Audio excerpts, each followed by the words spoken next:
Oi gente, aqui é o Pablo e sejam bem-vindos a mais um vídeo do curso de Física para o Ensino Médio, volume 2. E nesse vídeo vocês vão ver um pouquinho sobre a natureza da luz, um tema que vem sendo debatido há muito tempo. E claro, lembre-se de sempre, esse é o último vídeo dessa aula. Então, se vocês não assistiram os anteriores, é bom assistir. Mas de maneira geral, eu vou tentar apresentar esse vídeo de uma maneira bastante fundamental, talvez. Não no sentido de ser simples, mas no sentido de que eu vou estar trabalhando assim um conteúdo de base. Enfim, vamos aí porque tem bastante coisa para falar. E eu vou começar falando um pouquinho, na verdade, sobre um grande debate acerca de o que é a luz. Durante séculos, a gente tentou responder o que era a luz. E é claro que diferentes respostas surgiram ao longo do tempo. E esse é um caso interessante que nos lembra que o mundo científico não é algo 100% unificado como algumas pessoas podem imaginar. Porque, acreditem ou não, algumas dessas diferentes ideias sobre o que era a luz existiram ao mesmo tempo. Cada uma disputando por seu espaço na comunidade científica, e essas ideias, que tentavam explicar o que é a luz, nós chamamos de modelos. Modelos são, de maneira geral, sistemas de conceitos que buscam reconstruir sistemas ou fenômenos da natureza. Agora é a hora que vem um filósofo e diz que eu tô errado. Fato é que o conceito de modelo não é algo simples. Sendo bem sincero, na verdade, até onde eu sei, não existe uma definição definitiva para modelo. Enfim, os dois principais modelos sobre a luz que concorreram, pelo menos durante a Idade Moderna e Contemporânea, eram os modelos corpuscular e o modelo ondulatório. O primeiro dizia que a luz era uma partícula, literalmente um pequeno corpúsculo correndo pelo espaço carregando energia luminosa. O segundo dizia que a luz era uma onda, uma oscilação que corre e se espalha, assim como as ondas causadas por uma pedrinha que cai em um lago. Ambos os modelos explicam fenômenos importantes. O modelo ondulatório explica muito bem fenômenos como a polarização, a difração e interferência da luz,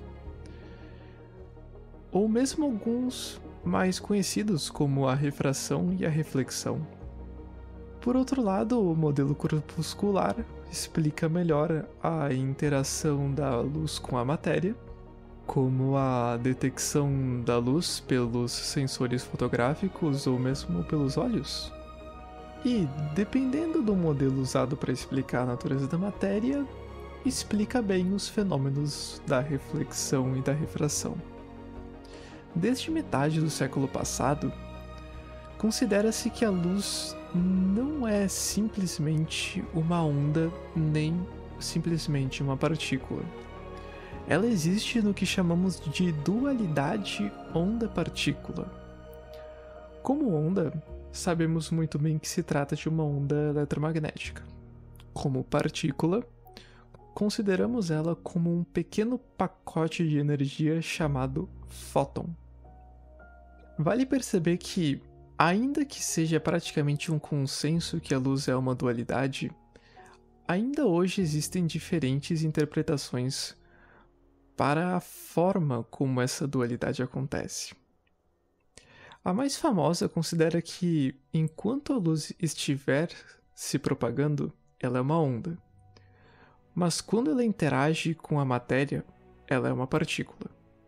Outras interpretações, não menos estranhas, vão considerar que onda e partícula existem ao mesmo tempo, sendo que a partícula é guiada de alguma forma por sua onda ao longo de sua propagação. Deixando claro que podemos estudar a luz tanto como onda como partícula, porque de alguma forma ela é as duas coisas, a partir de agora a gente vai focar na interpretação ondulatória da luz. Falando sobre ondas no geral, uma onda é um movimento descrito tanto ao longo do espaço quanto no decorrer do tempo, e consiste de uma oscilação ou vibração, ou seja, um movimento periódico de vai e vem, para frente e para trás, de um lado para o outro, de cima para baixo. Alguns exemplos de ondas podem ser observados ao perturbar a superfície da água, vibrando uma corda, produzindo sons, ou seja, ondas sonoras. E mesmo a descrição do movimento de um pêndulo pode ser feita em termos de uma onda. E uma onda simples pode ser representada graficamente por o que chamamos de curva senoidal, como essa que vocês podem ver na tela. Essa representação nos permite destacar algumas características das ondas. Duas dessas características são as cristas e vales, que são, respectivamente, os pontos mais altos e mais baixos da onda. A amplitude, outra característica das ondas, é a distância entre o ponto médio da vibração e uma crista ou vale da onda. A amplitude não tem uma unidade de medida definida, ela depende do tipo de onda com que estivermos trabalhando. Outra característica da onda é o comprimento de onda, que é a distância entre duas cristas sucessivas ou vales sucessivos. O comprimento de onda já é uma grandeza com uma unidade bem definida. Isso é, qualquer unidade de comprimento, como um metro, pode ser usada para medir essa característica. Relacionada com o comprimento de onda está a frequência da onda, que é a taxa de repetição da onda ao longo do tempo. Em outras palavras, é o número de oscilações completas realizada pela onda em um dado período de tempo. A unidade de frequência é, na verdade, 1 sobre unidade de tempo. Por exemplo, 1 sobre segundo, mas nós também temos unidades de medida específicas para frequência, como o Hertz. O Hertz, especificamente, é equivalente a 1 sobre 1 segundo. E dizer que a frequência de uma onda é de 60 Hz, por exemplo, significa dizer que essa onda realiza 60 oscilações completas a cada segundo. Uma última característica das ondas é o período, que nada mais é que o tempo de uma oscilação completa. O período pode ser calculado diretamente a partir da frequência e vice-versa, já que matematicamente um é o inverso do outro. O período é igual a 1 sobre frequência e a frequência é igual a 1 sobre o período. Por isso, a unidade de medida do período é qualquer unidade de tempo, por exemplo, segundo ou hora. Dentre as várias classificações que podemos fazer para as ondas, vale citar a classificação quanto ao movimento. Ondas podem ser transversais ou longitudinais. Começando pelas transversais.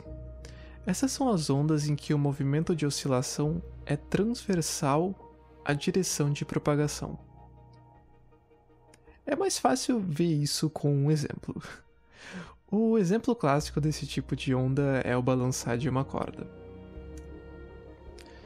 Seja uma corda de um instrumento musical ou qualquer coisa que por algum motivo aleatório tu decida balançar. Notem nesse vídeo que a onda se propaga para a esquerda, horizontalmente, porém todavia, entretanto, mas a oscilação acontece no sentido vertical.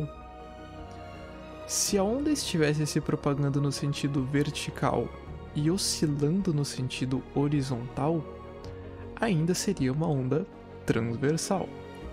Essa é a moral das ondas transversais: o oscilar em uma direção perpendicular à direção de propagação. Ondas longitudinais, por outro lado, têm a direção de oscilação paralela com a direção de propagação, isso é, ao longo da direção de propagação. Veja esse exemplo da mola. Existe uma região mais comprimida que outra. Podemos entender essa região como uma crista de onda. Essa região mais comprimida se propaga ao longo do comprimento da mola, assim como uma crista, um ponto de maior altitude, se propaga em uma corda. Um outro exemplo de onda longitudinal são as ondas sonoras. Imagine que você faz um som, qualquer som. Imagine que você bate palma. Isso causa um aumento de pressão nos arredores imediatos de onde aconteceu a palma, porque você empurra o ar que estava entre as suas mãos. Só que o ar empurrado não vai muito longe. O que ele faz é empurrar as próximas partículas de ar ao seu redor. E a partícula que começou volta para o seu lugar, propagando dessa forma uma espécie de onda de pressão para todas as direções. Percebam que as zonas de aumento de pressão têm a sua amplitude na mesma direção em que a onda se propaga. As ondas longitudinais elas podem ser um pouquinho confusas. Eu entendo se vocês não pegarem de primeira, porque, sendo bem sincero, eu também não entendi muito bem a primeira vez que eu ouvi sobre isso. Ondas também podem ser materiais ou eletromagnéticas. As ondas materiais, elas se propagam através da matéria, como as ondas sonoras ou as ondas em uma corda. As ondas eletromagnéticas, nosso principal foco nesse vídeo, nós vamos ver um pouco melhor agora. De maneira geral, ondas eletromagnéticas são oscilações de campos elétricos e magnéticos. Não dá para mentir, é meio esquisito tentar imaginar isso, mas acho que essa imagem pode ajudar. Como podem ver, uma forma de tentar pensar uma onda eletromagnética é através da composição a partir de duas ondas transversais que fazem um ângulo de 90 graus entre si. Uma representando o campo elétrico e a outra o magnético. Normalmente se usa a letra E para representar o campo elétrico e B para o campo magnético. Perceba que os campos estão em sincronia entre si. Aqui, quando o campo elétrico aponta para cima, o campo magnético aponta para frente. Quando o campo elétrico aponta para baixo, o campo magnético aponta para trás. E eles permanecem em sincronia ao longo de toda a sua propagação para a direita, aqui no desenho para a direita. Aliás, eles precisam manter essa sincronia, senão a onda poderia se desfazer. O que acontece nesse movimento de campos é que um regenera o outro a partir dos fenômenos de indução eletromagnética. Lembra da aula 9? A variação do fluxo de campo magnético gera um campo elétrico. Essa é a lei de Faraday-Lenz. Além disso, pela lei de Ampère-Maxwell, uma variação do fluxo de campo elétrico gera um campo magnético. Assim, os campos geram um ao outro e se mantêm em sincronia. Um fato interessante é que as ondas eletromagnéticas podem se propagar no vácuo, no vazio, e fazem isso com uma velocidade muito especial, a chamada velocidade da luz. cerca de 300 mil quilômetros por segundo, caso estiver se propagando no vácuo. Em outros meios, é menor do que isso. Luz, tal como conhecemos, tal como vemos, é simplesmente um tipo de onda eletromagnética. Enfim, essa velocidade é especial e bastante específica porque é a única velocidade na qual uma onda eletromagnética pode se propagar mantendo a sua energia constante. Se por algum motivo o campo magnético que compõe a onda se propagasse mais devagar, a variação do fluxo magnético não seria alta o suficiente para gerar um campo elétrico forte o suficiente para, na sequência, gerar um campo magnético forte o suficiente, e enfim a onda se extinguiria do nada. Por outro lado, se a componente magnética andasse mais rápido, o campo elétrico gerado seria mais forte, o que induziria um campo magnético ainda mais forte, e no final teríamos uma onda que aumenta sua energia progressivamente, o que também viola a conservação de energia. Sobre a produção dessas ondas. Essencialmente, qualquer objeto que produza um campo elétrico ou magnético, caso seja balançado, produz uma onda eletromagnética. Nesse momento você pode estar pensando, oh meu Deus, então se eu pegar um objeto eletrizado como um pente depois de atritado com um pedaço de lã e sacudir ele, o pente vai começar a emitir luz? Bom, ele vai estar emitindo ondas eletromagnéticas, mas certamente você não vai conseguir chacoalhar ele rápido o suficiente para ele emitir luz. Isso porque a frequência das ondas de luz visível fica na casa de centenas de trilhões de hertz.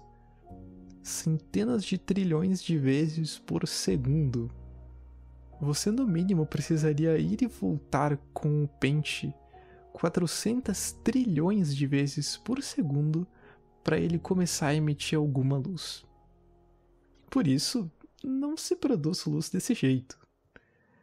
De modo geral, qualquer objeto macroscópico não serve para produzir luz a partir de chacoalhamento, muito embora possam produzir ondas eletromagnéticas em outras faixas de frequência, mas ele não vai produzir luz porque esses objetos são muito pesados, eles têm muita inércia para fazer esses movimentos trilhões de vezes por segundo, óbvio. Bom, e ainda que tenham sempre a mesma velocidade no vácuo, como vocês já perceberam, ondas eletromagnéticas podem ter diferentes frequências. A depender da frequência, a onda se enquadra em uma classificação, das quais eu vou falar daqui a pouco, e o conjunto de todas essas frequências é chamado de espectro eletromagnético. Graficamente, se representa o espectro eletromagnético como uma onda contínua que muda sua frequência aos poucos. Ou, em outras palavras, muda o seu comprimento de onda aos poucos. Essa imagem é uma representação do espectro eletromagnético.